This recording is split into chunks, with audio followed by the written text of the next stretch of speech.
আসসালামু আলাইকুম প্রিয় দিনী ভাই ও বোনেরা। আমি হতাশা ছেড়ে দিয়েছি, কারণ আল্লাহ যা করেন বান্দার ভালোর জন্যই করেন। আমি যেদিন থেকে জানতে পেরেছি আমার রিজিক আমি ছাড়া অন্য কেউ ভোগ করতে পারবে না, সেদিন থেকে আমার হৃদয়ে একটা অদ্ভুত প্রশান্তি তৈরি হয়েছে। আমার সকল মানসিক চাপ নিয়ন্ত্রণে এসেছে।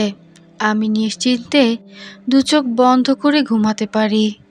ভবিষ্যতের কথা অতিরিক্ত ভেবে ভেবে এখন আর মানসিক চাপ বাড়াই না, কারণ আমি উপলব্ধি করেছি এবং বিশ্বাস করি এই দুনিয়ায় স্রষ্টা আমার জন্য যা রেখেছেন আমি তাই পাব।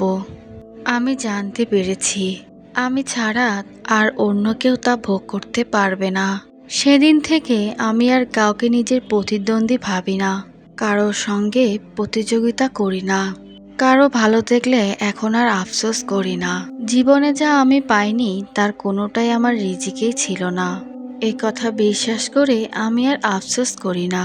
আমি একটা শান্তির দীর্ঘশ্বাস ছেড়ে সবকিছু আল্লাহর হাতে ছেড়ে দিয়েছি।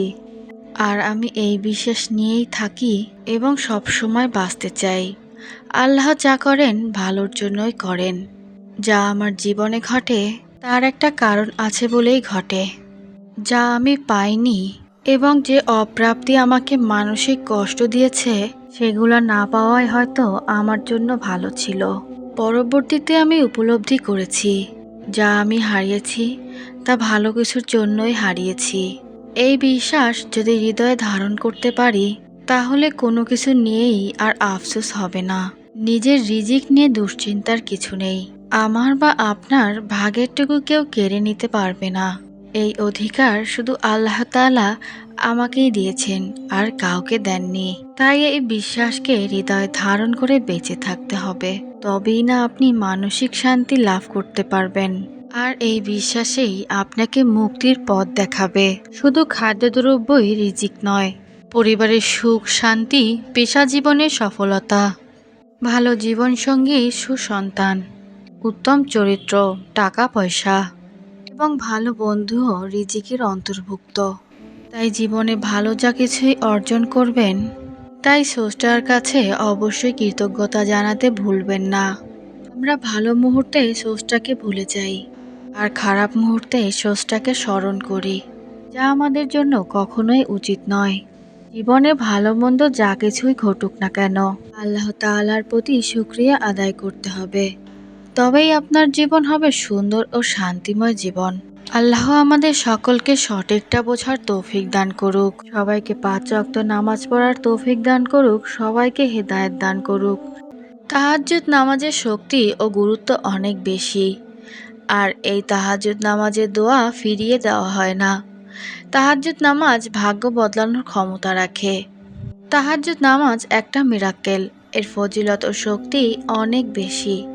এটি আমাদের আল্লাহর প্রিয় বান্দা করে তোলেন, আর আল্লাহ তার প্রিয় বান্দার দোয়া কিভাবে ফিরিয়ে দিবেন। তাহাজ্জুদ নামাজের মাধ্যমে জীবন বদলে যায়, মজিজার দরজা খুলে যায়। এর দোয়া ফিরিয়ে দেওয়া হয় না। যাকে একটি তীরের সাথে তুলনা করা হয়েছে, যা কখনো লক্ষ্যভ্রষ্ট হয় না। তাহাজ্জুদ নামাজের বরকতে অনেক অসম্ভব অলৌকিক দোয়া কবুল হয়, বিপদ ও হতাশা দূর হয়। করেই দেখুন না, আস্তে আস্তে নিজেই বুঝতে পারবেন পরিবর্তন।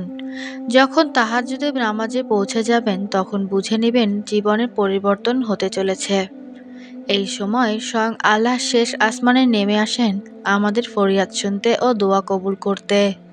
আজকের গল্পটি এক বোনের অলৌকিক দোয়া কবুলের গল্প, যা তাহাজ্জুদ নামাজের মাধ্যমে কবুল হয়েছে।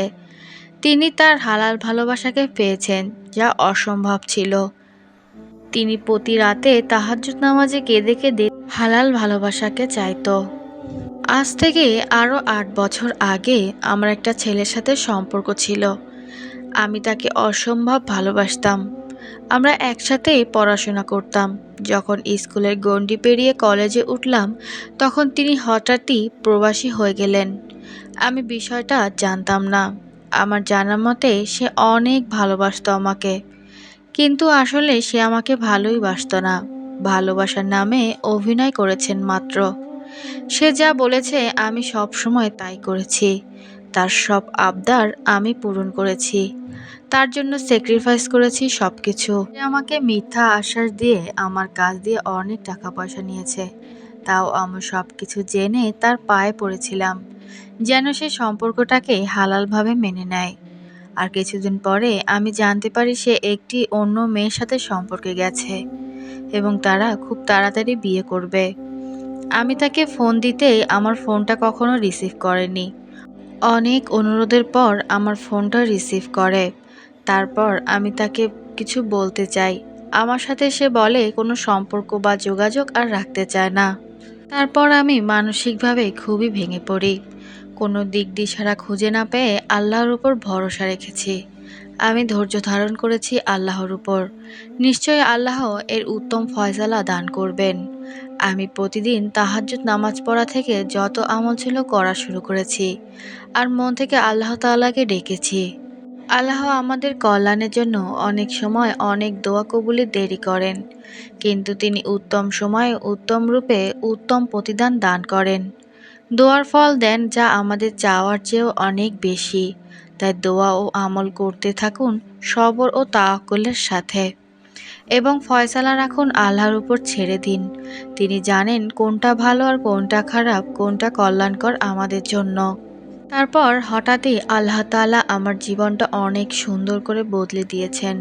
আমার ভালোবাসার মানুষকে উত্তমভাবে ফিরিয়ে দিয়েছেন এবং সে বলেছেন, আমি আমাদের সম্পর্কটাকে হালাল রূপে ফিরিয়ে আনতে চাই। আমি তোমাকে বিয়ে করতে চাই। কথাটা শুনে আসলে আলহামদুলিল্লাহ পড়েছিলাম। আসলে আল্লাহ চাইলে কি না পারেন? আল্লাহ চাইলে সব কিছুই পারেন। দোয়ার শক্তি অনেক। দোয়া আপনার ভাগ্য বদলাতে পারে। আলহামদুলিল্লাহ এখন আমরা বিয়ে করেছি, অনেক ভালো আছি। শুধুমাত্র আল্লাহর উপর ভরসা রাখুন আর যত বেশি পারেন আমল করুন আর দোয়া করুন। বোনটি তাওয়াক্কুল ও ধৈর্যের সাথে আমল করেছিলেন, তাই তার প্রতিদান পেয়েছেন। একইভাবে আমল না করলে, নামাজ না পড়লে, দোয়া ছাড়া ফল পাবেন কিভাবে? আল্লাহর কাছে সবই সম্ভব, যা আমাদের কাছে অসম্ভব মনে হয়। আল্লাহ তাআলা অনেক মহান, কিছুটা দেরি হলেও উত্তমভাবে সবার দোয়া কবুল করেন। তাহাজ্জুদ নামাজের শক্তি আসলেই খুব বেশি, যা অসম্ভবকে সম্ভব করে মুহূর্তের মধ্যে। জীবনের মিরাক্কেল ঘটাতে পারে, আর দোয়া তো জীবন ও ভাগ্য বদলাতে পারে। প্রিয় দিনী ভাই ও বোনেরা, সবসময় একটা কথা মনে রাখবেন, কখনোই হারাম সম্পর্কে জড়ানো উচিত নয়। আল্লাহকে ভয় করলে সবসময় হালালভাবে চাওয়া এবং হালালভাবে ভালোবাসার অপেক্ষা করা উচিত। আল্লাহ এর উত্তম ফল দেন আর তাহাজ্জুদের দোয়া তো অসম্ভবকে সম্ভব করতে পারেন। আমল বা দোয়া যাই করেন না কেন, সর্বদা সবসময় মহান আল্লাহর উপর নিজের আমলের উপর তাওয়াক্কুল রাখবেন। তাড়াহুড়ো করা, হতাশা, অবিশ্বাস রাখা যাবে না। আল্লাহ মেহেরবান, আল্লাহ উত্তম পরিকল্পনাকারী। তিনি প্রিয় বান্দাদের বিপদ আপদ দুঃখ কষ্ট দিয়ে সবচেয়ে বেশি পরীক্ষা নেন ও দোয়া কবুলে দেরি করেন। তাই দোয়া কবুলে দেরি হলেও তাওয়াক্কুল রেখে ধৈর্যের সাথে দোয়া ও আমল করে যেতে হবে, যতক্ষণ না পর্যন্ত দোয়া কবুল হয়। সর্ব অবস্থায় আল্লাহর শুকরিয়া আদায় করতে হবে। দোয়া ব্যতীত কিছুই মানুষের ভাগ্য বদলাতে পারে না। আর দোয়ার শক্তি অনেক বেশি। মহান আল্লাহ তাআলা মুহূর্তে বান্দার জীবন বদলে দিতে পারে। আল্লাহ একমাত্র আমাদের দোয়া কবুলের ও মজিজার মালিক। কান্নার মূল্য একমাত্র আল্লাহর কাছেই আছে। আল্লাহর কাছে কাঁদলে তিনি এর উত্তম প্রতিদান দেন। ইনশাআল্লাহ সবার মনের নেক দোয়া কবুল হবেই একদিন ইনশাআল্লাহ। আপনি দুর্বল বান্দা আল্লাহর কাছে। আল্লাহ আপনাকে ধৈর্যের পরীক্ষা নিচ্ছেন, কঠিন পরীক্ষা নিচ্ছেন। এক সময় না এক সময় পরীক্ষাটা সহজ করে দিবেন।